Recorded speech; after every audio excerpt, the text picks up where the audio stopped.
Konten ini akan menjelaskan betapa rapuhnya mental kalian selama ini ya, dan ini bukan cuma soal biliar, ini relate ke kehidupan sehari-hari. Saya analogikan sederhana, menyiram tembok dengan air. Kalau kalian siram berkali-kali, lama-lama airnya akan tembus ke belakang kan. Sama seperti latihan biliar, kalau kalian ulang terus-menerus, ilmu itu akan tembus dan masuk ke bawah sadar. Disclaimer dulu ya, ini gambar AI mungkin nggak sesuai jurnal, tapi konsepnya ya mirip-mirip lah ya. Sekarang coba bayangkan, ada ember berisi air dan ada tembok di depan kalian dan kalian tahu kalau disiram terus pasti tembus, tapi kalian nggak mulai siraman pertama. Ini sama seperti kalian tahu teori biliar tapi nggak mulai latihan. Akhirnya ngerasa paham tapi pas praktek nggak bisa ya.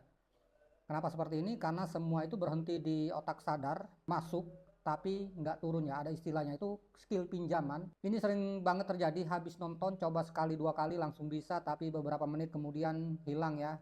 Karena ilmunya itu belum masuk ke hipokampus, ini pusat memori, dan cerebellum di keterampilan gerak ya. Cuma mampir sebentar di sistem motor.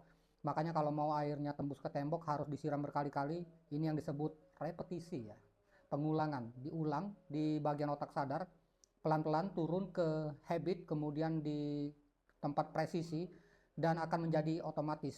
Kalau kalian lihat ilustrasi ini, waktu dan repetisi ini adalah proses download teknik atau proses penyiraman, dan akan masuk sedikit ke bagian bawah sadar ya. Bagian sadar itu kelihatan penuh, bisa kalian lihat, tapi yang lewat ke bawah sadar itu cuma sedikit. Ibaratnya satu latihan itu sama dengan satu tetes air. Kalau cuma sekali ya nggak akan tembus ke belakang. Butuh ratusan bahkan ribuan repetisi ya.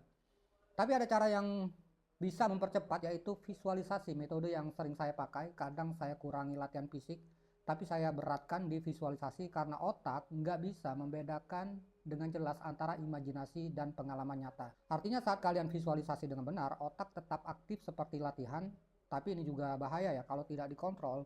Kalian bisa kayak ngerasa gue udah latihan nih, padahal belum mulai ya. Akhirnya sudah malas dan otak ketipu, sama seperti nonton konten orang kaya, motivasi, atau konten sukses di TikTok.